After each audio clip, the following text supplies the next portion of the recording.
Assalamualaikum warahmatullahi wabarakatuh.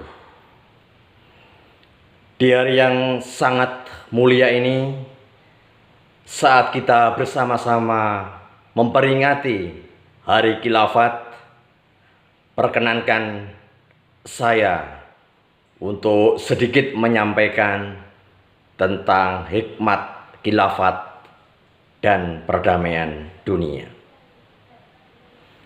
Pada saat sekarang ini,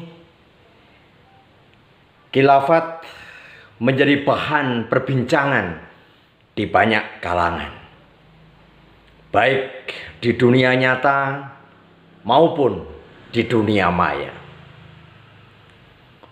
Banyak orang mengalami kegelisahan, banyak orang mengalami keresahan.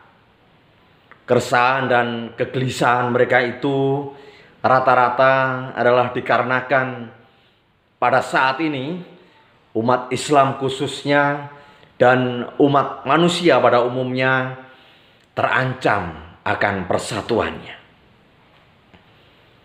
Faktor yang paling dominan yang menyumbang perpecahan itu adalah dunia politik yang makin kotor.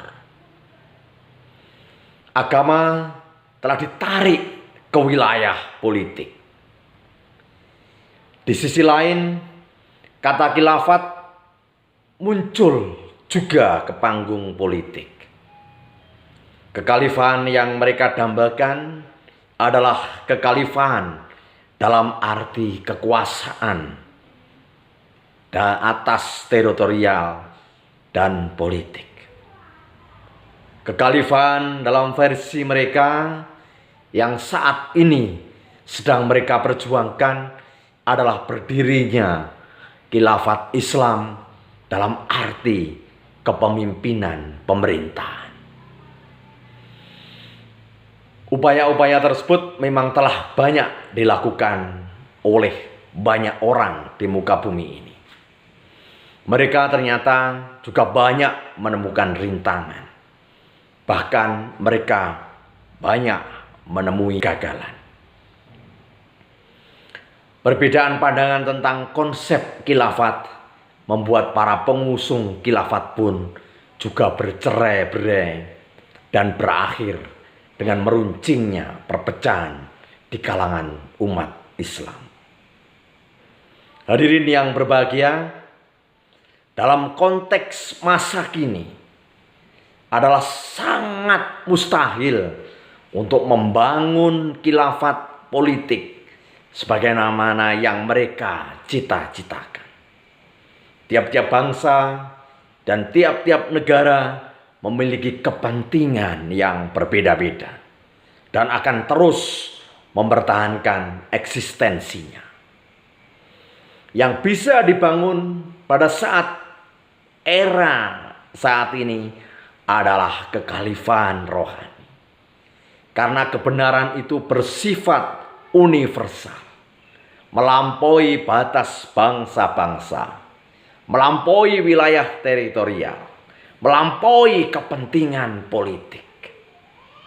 Kebenaran akan selalu dicari oleh seluruh umat manusia dari manapun mereka berasal. Sampai kapanpun Allah akan selalu membimbing umatnya ke dalam jalan yang benar. Bimbingan Allah itu tidak datang secara tiba-tiba, atau dalam bahasa populernya datang dengan bim salabim. Bimbingan Allah pasti melalui perantaraannya. Pada zaman ini telah terbukti bahwa hanya khalifah Jemaat Ahmadiyah saja yang menjadi teladan pembimbing umat menuju reformasi akhlak yang berlandaskan kepada tauhid yang sangat sempurna.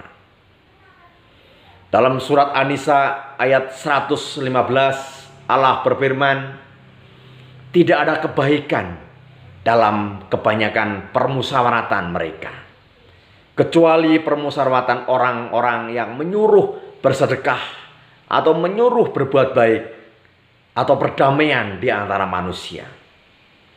Dan barang siapa berbuat demikian untuk mencari keridaan Allah, maka kami akan memberikan ganjaran yang besar kepadanya. Khilafat Jemaat Ahmadiyah telah melampaui masa 1 abad. Tahun ini Khilafat Jemaat Ahmadiyah genap berusia 113 tahun. Khilafat Ahmadiyah telah menjadi teladan kepemimpinan rohani yang terus-menerus menebarkan kebajikan kepada seluruh umat manusia untuk selalu mendekatkan diri kepadanya. Khalifah selalu mengkampanyekan perdamaian di muka bumi ini dan terus menyuarakan kesetaraan umat manusia. Semua manusia pada hakikatnya adalah sama di mata Allah. Yang membedakan adalah ketakwaannya. Ketakwaan itu diwujudkan dalam bentuk keseimbangan antara hablum minannas dan hablum minallah. Khalifah Jemaat Ahmadiyah yang selalu menyerukan umat manusia untuk terus menjalin kecintaan terhadap Allah Ta'ala.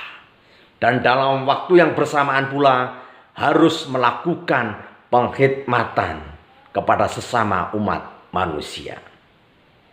Semoga kita sebagai Ahmadi selalu berpegang teguh dan senantiasa menjalankan amanat khalifah kita agar tercapai perdamaian dunia yang abadi. Demikian sekelumit yang bisa saya sampaikan, semoga bisa diambil manfaat yang sebesar-besarnya.